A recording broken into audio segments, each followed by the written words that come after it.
Hello everyone, welcome back to a brand new video, and in today's video we are going to be looking at three gubernatorial elections taking place in the South that I think are going to be very interesting. Now, I was thinking about these three races earlier today, and I could have made individual videos on all of them. Recently we've had candidate declarations in all three, but I think that we should just take one video to look at each of these gubernatorial elections, and come 2022, I'm definitely do analyze each of these races at a much deeper level, or get much more analytical than I'm going to be in this video. But for now, I think we should just kind of do a preview of these races and what they're going to look like. So, first of all, I think that it's really convenient for me that all three of these races are kind of centered in one location, the South, and we're just going to be taking a look at them. So first, I need to open this Wikipedia tab. I don't know why I didn't do that first. Let's see if it opened. Yes, it did. I just want to make sure I screen recording on that tab. But anyways, these three states, I think it was general rule of thumb. The South is trending to the left. There are some exceptions, like I'd say that Arkansas isn't trending to the left. I'd say maybe a state like Kentucky, if you consider that to be part of the South, is not trending blue, and Florida isn't really trending blue either. But like other states like Georgia, South Carolina, North Carolina, they're all trending to the left. So I think that these races could really reveal a larger shift. Once they're determined, which is going to be in what I think 19 months. Once these races are determined, see who wins them. We can talk a lot about the larger shift that they reveal, and we can also these races could determine the balance of power. So some are going to be more competitive than others. I think that there's kind of an outlier here with these three states, and I think it's probably South Carolina is going to be the least competitive. But I think it's still worth talking about. So we're going to start off with South Carolina, and it is that we are looking at the South Carolina gubernatorial election. So in 2018, just to pull this up on my handy New York Times map, this race was pretty close. It was only an 8-point GOP victory. This race was not a blowout by any means. James Smith was a pretty good candidate. He had a solid debate performance against Henry McMaster. He ran a pretty good campaign, but he still lost by 8 in the blue of year. So South Carolina, I'm not saying it's winnable I'm not saying that it's going to flip for the Democrats by any means, and I don't think it's likely to happen. But we have to acknowledge a few things. Democrats, 2 years prior to 2018, no one thought that Kansas was going to flip blue. No one thought that, or in 2014, that Larry Hogan was going to win Maryland. But when you have good candidates in, midterms that aren't as partisan as presidential election years, you can absolutely win races that you would normally win. So, for example, South Carolina, the Democrats, they have a pretty good candidate, Joe Cunningham. For those of you who do not know, Joe Cunningham is the former representative from South Carolina's 1st District. He had a knack for outrunning Democrats. He ran in a district that Trump won by double digits in 2016.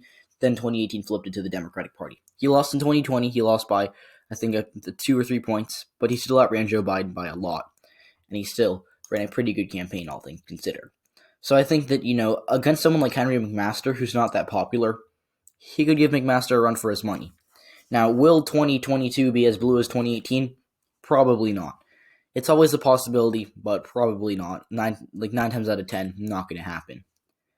But I still think that with South Carolina trending to the left, and with the midterms generally being not as partisan as presidential election years with good candidates, I think the Democrats can really win this seat. I wouldn't bet on it right now. It's still a likely Republican seat.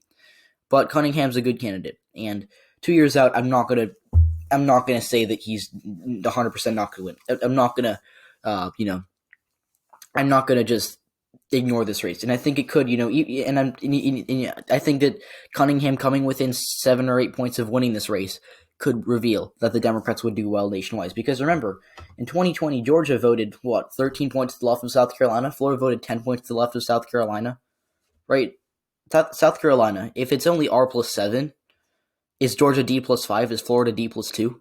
Again, so things that happen in one state are likely to happen in similar states. So South Carolina, if Joe Cunningham really does perform well here, it could really help the Democrats. Because again, if we see polls in the summer heading into election season where we have Cunningham's only behind by 2 or 3, the Republican Party could be forced to pour a lot of money into this race to try to defend it when they could be spending money on trying to pick up, New Mexico, Kansas, Nevada, Minnesota, Pennsylvania, other races that should be more competitive in South Carolina. So I just thought that we should briefly discuss that. Now, that being said, I don't think it's going to flip. I think that the state is certainly going to stay red, but it's worth talking about. And I'm not gonna count Cunningham out just yet. Now in Georgia, we have an interesting Republican primary, just to say the least. It's Vernon Jones versus Brian Kemp. Vernon Jones is actually a former Democratic state representative. He is notorious for kind of switching to the Democratic Party because really he thinks the Democrats have gone too far left. He is a big proponent of the theory that the election was stolen, which, to be candid, is not true. I don't like to express my opinions, but this is not an opinion. It's me dismissing a conspiracy theory that I'd rather not associate with myself. But Vernon Jones has really become a big conservative. He's one of the most prominent Black conservatives, and as we know, Black voters are overwhelmingly Democrat. Nearly 9 out of every 10 Black voters are Democrats. So if Vernon Jones were to win this primary, that could be interesting with a Black Republican running. Now he'll be challenging Brian Kemp, who's the incumbent governor, and Kemp has been really tagged as a rhino by a lot of Republicans because of his refusal to overturn the election in Trump's favor in Georgia. He really was kind of powerless, I guess. He had a little bit of power that he didn't use, but he was pretty powerless. So I really think that Kemp is, I guess, being unfairly blamed. But again, that's my opinion. It's opinion that is not shared by a lot of Trump supporters. So I think Vernon Jones is actually going to win that primary. Again, we're still too far away for me to make an actual call, but my guesstimate is that Jones is going to narrowly win. Kemp could do better in the suburbs, but Jones has really received a lot of praise from Trump supporters for being one of the most prominent and outspoken Black conservatives in America right now. There's also this Candace Taylor person who I don't know anything about. And then Herschel Walker, I think, is going to run for Senate in 2020, in 2022. So Jones versus Kemp could be an interesting primary, but then, and also Doug Collins did decline to run recently. But then we can also talk about the Democratic primary. And Stacey Abrams, who has, again, publicly expressed interest, is probably going to run. Apparently people are already saying that she's basically finalizing run for governor. She'll declare sometime soon, I think, but we're just going to assume that Stacey Abrams is going to run for governor, because Stacey Abrams is a very well-liked person within the Democratic Party. She has won awards. She's very popular with both progressives and moderate Democrats because of her Verified Action, which is an anti-voter suppression organization in the state of Georgia. And she basically delivered Georgia to Joe Biden. She basically delivered the Senate to Democrats. And she has become so inspirational for a lot of Democrats across America. And I think that she is a good candidate. She had incredible Black turnout during a midterm in 2018, and I think that if she got the nomination, which in all likelihood if she ran, it'd basically be hers for the taking, she would win that primary, and I think that she could win, and I think that she'd win this race because I think Vernon Jones is a stronger candidate than Brian Kemp, but they both have their issues. Kemp has the issue of being tagged as a rhino. He is not popular with Trump voters right now. That could change, but I wouldn't bet on it. And the suburbs are just too far gone for the Republican Party. They're not winning anymore by being the party of the moderate suburbanites. They're winning by being the party of rural white voters. That's how they want. That's how Donald Trump won in 2016, and the Republican Party is not winning by appealing to the suburbs anymore. The Johnny Isaacs won re-election in 2016 with a very diverse coalition. He did very well with suburbanites. That's not realistic for the GOP in 2022. So I think even if Kemp somehow did do better than Trump in the suburbs, which is always possible, still wouldn't be enough to flip the state against someone like Stacey Abrams, who would make inroads in the rural areas. Now, Vernon Jones, I think he's better than Kemp. I think he could do better in the rural areas, but he's still not ideal because he's a former Democrat. It would be kind of a battle between Kemp and Jones in the primary of accusing the other of being a rhino.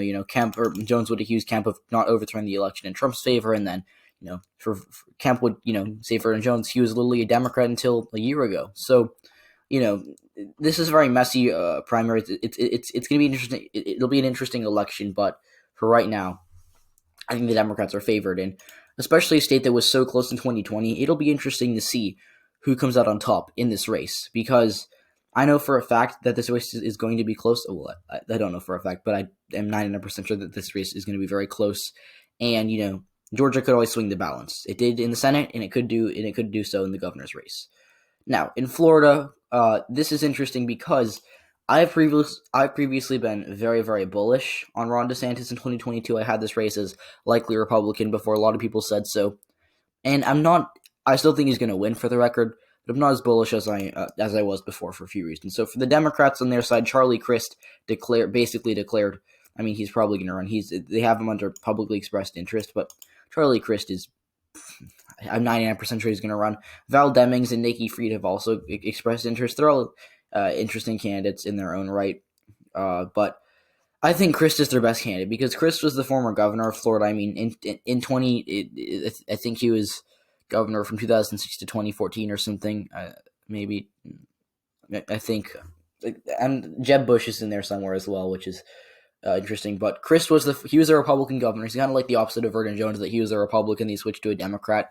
And Crist has been a pretty reliable, he's no Joe Manchin. He's more liberal than Joe Manchin. He's been a pretty reliable vote in the Senate, or not in the Senate, in the House for Democrats. So, him being from a swing district, and he comes from a district that Joe Biden only won by 2. He won that district by nearly 7. So he's a pretty popular dude.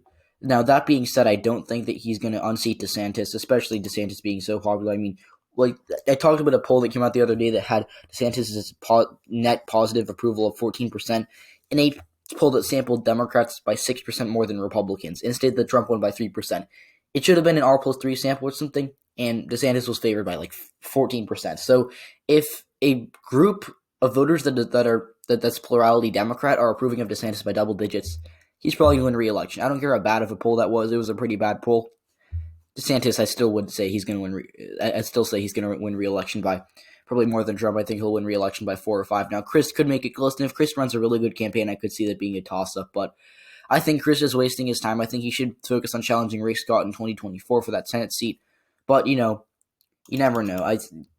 He always could win. In Florida, always has a tendency to swing one way one election, and people think it's gone for the other party, and it swings back, and who knows? Crist could make me look like an idiot on November 6th, I think, 2022, and he could pull it off. But again, right now, too early to tell. But I think that all three of these races could really reveal a very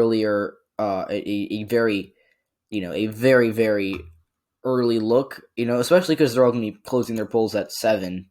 Florida, some parts at 7, some parts at 8. So it'll be interesting to watch these three on election night 2022. We're still pretty far away, and I think we should look at the polls from these 3 states and see what's going on in all 3 of them. I think that the Democrats are going to win Georgia. I think the Republicans are going to hold South Carolina and Florida. But that's it for this video, guys. I hope you enjoyed. If you did, please hit that like button, subscribe if you haven't already, and I'll see you all next one. Goodbye.